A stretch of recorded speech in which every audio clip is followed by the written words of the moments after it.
ರಾಜ್ಯದಾದ್ಯಂತ ಭಾರಿ ಮಳೆ ಸುರಿತಾ ಇದೆ. ಅದರಲ್ಲೂ ಬೆಳಗಾವಿಯ ಖಾನಾಪುರದಲ್ಲಿ ಭಾರಿ ಮಳೆಯಾಗ್ತಾ ಇರುವಂತಹ ಹಿನ್ನೆಲೆಯಲ್ಲಿ ಹಳ್ಳ ಕೊಳ್ಳ ತುಂಬಿ ಹರಿತಾ ಇದೆ. ಹಾಲಾತ್ರಿ ಹಳ್ಳ ತುಂಬಿ ಹರಿತಾ ಇದೆ. ಹಾಲಾತ್ರಿ ಹಳ್ಳದಲ್ಲಿ ವಾಹನ ಸವಾರರು ಹುಚ್ಚಾಟ ಕೂಡ ಮಾಡ್ತಿದ್ದ. ಅಪಾಯವನ್ನ ಲೆಕ್ಕಿಸದೇನೆ ಯುವಕರ ಹುಚ್ಚಾಟ. ಹಳ್ಳದಲ್ಲಿ ಕಾರು ಓಡಿಸಿ ಯುವಕರ ಹುಚ್ಚಾಟ. ಒಂದು ಕಡೆ ಭಾರಿ ಮಳೆ ಆಗ್ತಾ ಇದೆ. ಮಳೆಯಿಂದ ಆಗ್ತಾ ಇರುವಂತಹ ಅವಾಂತರಗಳು ಒಂದೆರಡಲ್ಲ. ಇಂಥದರ ನಡುವೆ ಹಳ್ಳ ಕೊಳ್ಳ ತುಂಬಿ ಹರಿತಾ ಇದೆ. ಬೆಳಗಾವಿಯ ಖಾನಾಪುರದ ಹಾಲಾತ್ರಿ ಹಳ್ಳದ ದೃಶ್ಯವನ್ನ ನೀವು ನೋಡ್ತಾ ಇದ್ದೀರಿ. ತುಂಬಿ ಹರಿತಾ ಇದೆ ಹಾಲಾತ್ರಿ ಹಳ್ಳ. ಆದರೂ ಕೂಡ ವಾಹನ ಸವಾರರಿಗೆ ಭಯನೇ ಇಲ್ಲ. ಹುಚ್ಚಾಟ ಮಾಡ್ತಾ ಇದ್ದಾರೆ. ಅಪಾಯವನ್ನ ಲೆಕ್ಕಿಸದೇನೆ ಯುವಕರ ಹುಚ್ಚಾಟ ಇದು. ಎಷ್ಟೋ ಜನ ಪ್ರಾಣ ಕಳೆದುಕೊಂಡಿದ್ದಾರೆ. ಆದರೂ ಅದರ ಅರಿವೇ ಇಲ್ಲದಂತೆ ಯುವಕರು ವರ್ತಿಸ್ತಾ ಇದ್ದಾರೆ. ಬೆಳಗಾವಿ ಜಿಲ್ಲೆಯಲ್ಲಿ ನಿಲ್ಲದ ಮಳೆಯ ಅಬ್ಬರ. ಧಾರಾಕಾರ ಮಳೆಗೆ 15 ಗ್ರಾಮಗಳ ಸಂಪರ್ಕ ಕೂಡ ಕಡಿತಗೊಂಡಿದೆ. ಖಾನಾಪುರ ಗೋವಾ ಮಾರ್ಗದ ಹಳ್ಳಿಗಳು ಸಂಪೂರ್ಣವಾಗಿ ಜಲಾವೃತಗೊಂಡಿದೆ.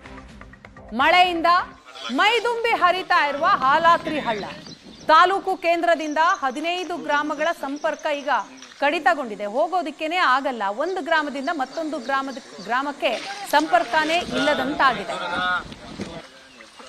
ಹಾಲಾತ್ರಿ ಹಳ್ಳ ಉಕ್ಕಿ ಹರಿದು ರಸ್ತೆಗಳು ಸಂಪೂರ್ಣವಾಗಿ ಮುಳುಗಡೆ ಆಗಿದೆ. ದೃಶ್ಯದಲ್ಲಿ ನೋಡ್ತಾ ಇದ್ದೀರಿ. 15 ಗ್ರಾಮಗಳ ಸಂಪರ್ಕ ಇದೇ ರೀತಿ ಕಡಿತಗೊಂಡಿದೆ. ಬೆಳಗಾವಿ ಜಿಲ್ಲೆಯ ಖಾನಾಪುರ ತಾಲೂಕಿನ ಜನ ಪರದಾಡ್ತಾ ಇದ್ದಾರೆ.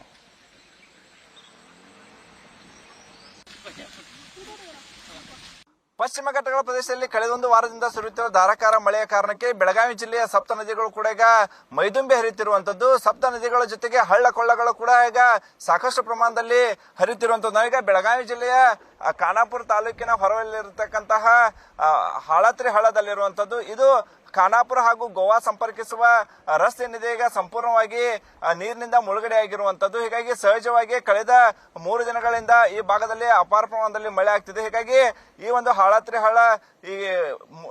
ಹಳ್ಳ ಮೈದುಂಬಿ ಹರಿತಿರುವಂತದ್ದು. ಮತ್ತೊಂದೆಡೆ ಇದೇ ಒಂದು ಹಳ್ಳ ಏನಿದೆ ಇದು ಮಲಪ್ರಭಾ ನದಿಯು ಕೂಡ ಸೇರ್ತಿರುವಂತದ್ದು. ಹೀಗಾಗಿ ಮಲಪ್ರಭಾ ನದಿಯ ಒಳಹರಿವು ಕೂಡ ಈಗಾಗಲೇ ಹೆಚ್ಚಳವಾಗಿರುವಂತದ್ದು. ಮಲಪ್ರಭಾ ನದಿ ಖಾನಾಪುರದ ಜೀವನಾಡಿ ಅಂತೇಳಿ ಕೂಡ ಕರೆಯಲಾಗುತ್ತೆ. ಹೀಗಾಗಿ ಹಾಲಾತ್ರಿ ಹಳ್ಳ ಬಂದಾದ ಪರಿಣಾಮವಾಗಿ ಸುಮಾರು ಖಾನಾಪುರ ಹಾಗೂ 15ಕ್ಕೂ ಅಧಿಕ ಹಳ್ಳಿಗಳ ಸಂಪರ್ಕ ಕೂಡ ಈಗ ಕಡಿತವಾಗಿರುವಂತದ್ದು. ಈ ಭಾಗದ ಆ ಸೈಡ್ ಏನಿದೆ ನಾವು ತೋರಿಸಿದ ದೃಶ್ಯದಲ್ಲಿ ಅಲ್ಲಿ ಸಾಕಷ್ಟು ಪ್ರಮಾಣದ ಹಳ್ಳಿಗಳು ಇರುವಂತದ್ದು. ಅವರು ನಿತ್ಯ ಕೂಲಿ ಕೆಲಸಕ್ಕಾಗ್ಲಿ ಬೇರೆ ಬೇರೆ ಕಾರ್ಯಕ್ಕಾಗಿ ಖಾನಾಪುರಕ್ಕೆ ಬರ್ತಾ ಇದ್ರು. ಈಗ ಹಾಲಾತ್ರಿ ಹಳ್ಳ ತುಂಬಿ ಹರಿತಿರುವ ಹಿನ್ನೆಲೆಯಲ್ಲಿ ರಸ್ತೆ ಕೂಡ ಬಂದಾಗಿರುವಂತದ್ದು. ಈ ಒಂದು ಏನು ಹಾಲಾತ್ರಿ ಹಳ್ಳದಲ್ಲಿರ್ತಕ್ಕಂತಹ ಸೇತುವೆಯನ್ನ ಮೇಲ್ದರ್ಜೆಗೆ ಏರಿಸಬೇಕು ಅನ್ನುವಂತ ಈ ಭಾಗದ ಜನರ ಬಹುದಿನದ ಬೇಡಿಕೆ ಆಗಿತ್ತು. ಜಿಲ್ಲೆಯ ಲೋಕೋಪಯೋಗಿ ಸಚಿವರು ಬೆಳಗಾವಿ ಜಿಲ್ಲೆಯವರಾಗಿದ್ರು ಕೂಡ ಈವರೆಗೂ ಆ ಒಂದು ಸಮಸ್ಯೆಗೆ ಕಾಯಕಲ್ಪ ಕಲ್ಪಿಸುವ ನಿಟ್ಟಿನಲ್ಲಿ ಕೆಲಸ ಕೂಡ ಆಗಿಲ್ಲ ಅನ್ನುವಂತ ಅಳಲು ಕೂಡ ಈ ಭಾಗದ ಜನರಲ್ಲಿ ಕಾಡ್ತಿರುವಂತದ್ದು. ಸುಮಾರು ಏನು ಮಂತರ್ಗ ಆಗಿರ್ಬೋದು, ನೇಸರಿ ಆಗಿರ್ಬೋದು, ಹೀಗೆ ಅಧಿಕ ಪ್ರಮಾಣದಲ್ಲಿ ಕಾಡಂಚಿನ ಗ್ರಾಮಗಳು ಇಲ್ಲಿ ಇರ್ತವೆ. ನಿತ್ಯ ಇಲ್ಲಿ ಖಾನಾಪುರ ಬರಬೇಕಾದ್ರೆ ಮಳೆಗಾಲದ ಸಮಯದಲ್ಲಿ ಸಾಕಷ್ಟು ಸಮಸ್ಯೆಯನ್ನು ಎದುರಿಸುವ ಪರಿಸ್ಥಿತಿ ಈ ಭಾಗದ ಜನರಾಗಿರುವಂತದ್ದು. ಇನ್ನಾದ್ರೂ ಎಚ್ಚೆತ್ತುಕೊಂಡು ಸರ್ಕಾರ ಈ ಒಂದು ಹಾಲಾತ್ರಿ ಹಳ್ಳದಲ್ಲಿರ್ತಕ್ಕಂತಹ ಸೇತುವೆನ ಮೇಲ್ದರ್ಜೆಗೆ ಏರಿಸಬೇಕು ಅನ್ನುವಂಥದ್ದು ಈ ಭಾಗದ ಜನರ ಆಗ್ರಹವಾಗಿರುವಂತದ್ದು. ಕ್ಯಾಮರಾ ನಡೆಶ್ ಪಾಲ್ ಜೊತೆ ಅನಿಲ್ ಕಾಜ್ಗಾರ್, ಏಷ್ಯಾನೆಟ್ ಸುವರ್ಣ ನ್ಯೂಸ್, ಬೆಳಗಾವಿ.